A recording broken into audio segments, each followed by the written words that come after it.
বলতে পারবে কিন্তু কোনো আওয়াজ বেরোবে না। বাংলাদেশকে ঘিরে যে অপপ্রচার চলছিল এক প্রতিবেদনে সমস্ত সমাপ্ত। আর কত সমর্থন চাই আমরা? একদম অক্ষরে অক্ষরে বলে দিয়েছে কোথায় কাকে মারছে, কিভাবে মারছে। এখন যে খেলা চলতেছে এটা খেলা জিতলো, ঠিক মতো জিতলেও সন্দেহ লাগে। বুঝলে কিছু একটা কলকাঠি নাড়ি করেছে। এই কলকাঠি নাড়ার বিষয়টা আমাদের মনের মধ্যে খেতে গেছে। কলকাঠি ছাড়া যে একটা নিয়মে চলতে পারে দেশ, এটা আমরা ভুলে গেছি।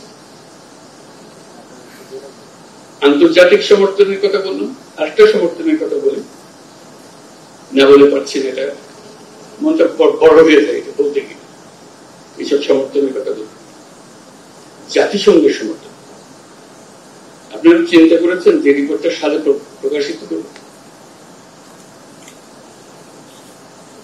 Human rights high commissioner for human rights, তাদের একটি রচনা, তাদের একটি প্রতিবেদন সারা পৃথিবী করতে দিয়েছে।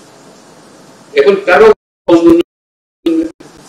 বয়ান আর কেউ শুনবে না, ওইটাই ফাইনাল। আর কত সমর্থন চাই আমরা? একদম অক্ষরে অক্ষরে বলে দিয়েছে কোথায় কাকে মারছে, কিভাবে মারছে। এর থেকে বের হওয়ার তো কোনো উপায় নেই।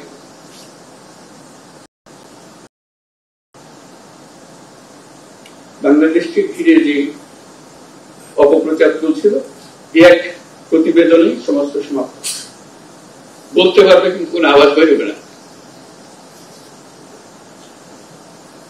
তো সেরকম সমর্থন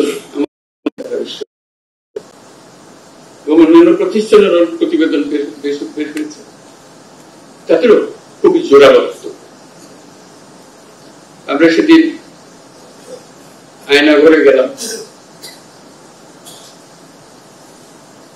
মানে মানুষ কত নির্মম হতে পারে, বিভৎস দৃশ্যের সৃষ্টি করতে পারে, নৃশংস করতে পারে। এর চেয়ে বড় নমুনা পাওয়া যাবে। আমাদের শুধু দেখতে কষ্ট লেগেছে, যারা বছরের পর বছর সেখানে ঠিক আছে, আপনাদের মধ্যে আছে, তাদের কথা চিন্তা করুন। তাদের প্রতিটি বর্ণনা, তাদের প্রতিটি অভিজ্ঞতা এই গুম কমিশনের রিপোর্টের মধ্যে সব তুলে ধরা হয়েছে। পত্রিকা প্রকাশিত হওয়ার পরে দেশের ভেতরে এবং আন্তর্জাতিক ভাবে মানুষ প্রথম বুঝতে পারলো আমরা কিসের কথা বলছি।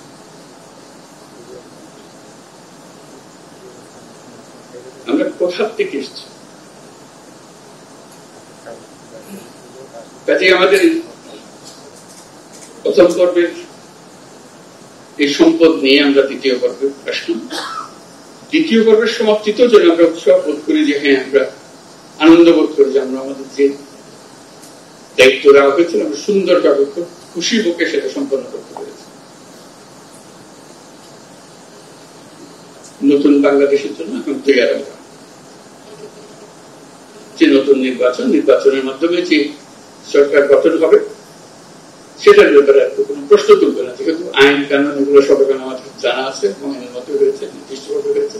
এটা নড়চড় করার ব্যাপারে থাকবে না।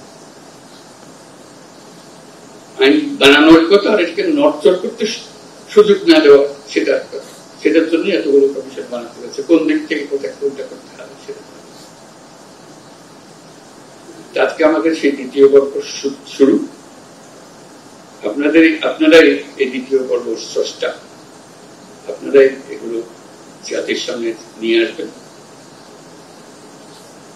আপনাদের সঙ্গে সহযোগিতা করার জন্য আমরা কমিশনের মেম্বার ওনারা নিয়োজিত থাকবেন, যাতে করে আলাপ আলোচনা করে দ্রুত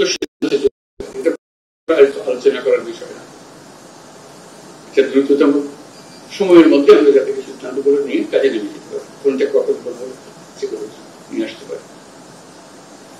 আমাদের এই দ্বিতীয় পর্বের শুভ সূচনা কামনা করে আমি আমার বক্তব্য শেষ করছি।